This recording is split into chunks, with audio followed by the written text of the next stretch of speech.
হায় রে বাংলাদেশ, ফাহমিদুল ছেলেটাকে শুরু করার আগেই থামিয়ে দেওয়া হলো কেন? আওয়াজ উঠাও, কথা বলো বাংলাদেশ সাপোর্টাররা। Brazil, Argentina, Real Madrid, Barcelona সব ভুলে যাও কিছুদিনের জন্য। এখন সময় বাংলাদেশ ফুটবলের পাশে দাঁড়ানোর। অন্তত সবাই এই প্রশ্ন করো, কেন ফাহমিদুলকে বাদ দেওয়া হলো?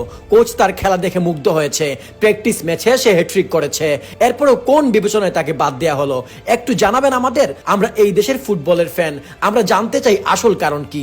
দেশের ফুটবলের সকল গ্রুপে সিন্ডিকেট আলোচনা।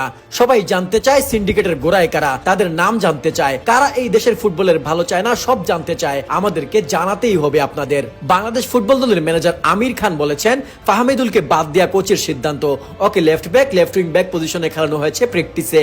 আমরা যা প্রত্যাশা করেছিলাম তাও পূরণ করতে পারেনি। ওর অভিজ্ঞতার অভাব আছে, আমাদের বিভিন্ন পরিকল্পনা আছে ওকে নিয়ে। হ্যাট্রিক করেও একটা ছেলে আপনাদের প্রত্যাশা পূরণ করতে পারলো না। ফাহমিদুলের জায়গায় যারে নিয়েছেন সে কি করেছে, জবাব এই দেশের ফুটবল ভক্তদের দিতে হবে। মনে রাখবেন, জেগেছে ফুটবল ফ্যানরা, জেগেছে। কোচের ট্যাকটিক্সের সাথে না গেলে তাকে বাদ দিতে হবে কেন?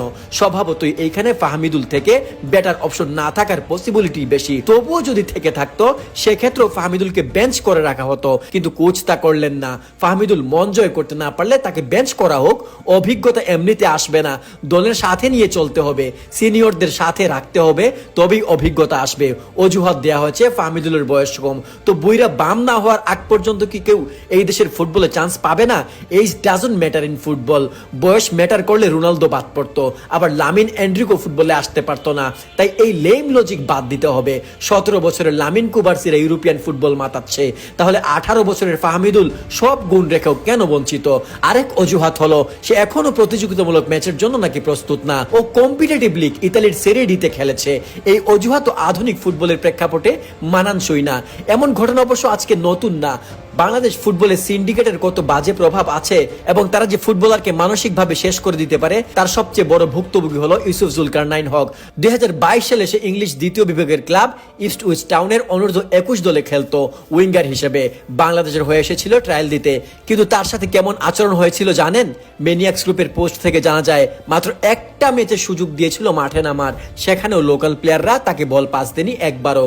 পুরো ম্যাচ একা দাঁড়িয়েছিল ইউসুফ, এরপর সে আবার ইংল্যান্ড ফিরে যায়। এখানে সিন্ডিকেটের অভিযোগ উঠে আসা স্বাভাবিক। বাফুফের সভাপতি তাবিত আউয়াল ভাইকে আমরা সমর্থন জানাই। তাকে দ্ব্যর্থহীন ভাষায় বলতে চাই, এই দেশের ফুটবল এগিয়ে নিতে আপনি সচেষ্ট হন, দেশের মানুষ আপনার পাশে থাকবে।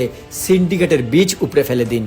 হায় রে বাংলাদেশ, ফাহমিদুল ছেলেটাকে শুরু করার আগেই থামিয়ে দেওয়া হলো কেন? আওয়াজ উঠাও, কথা বলো বাংলাদেশ সাপোর্টাররা।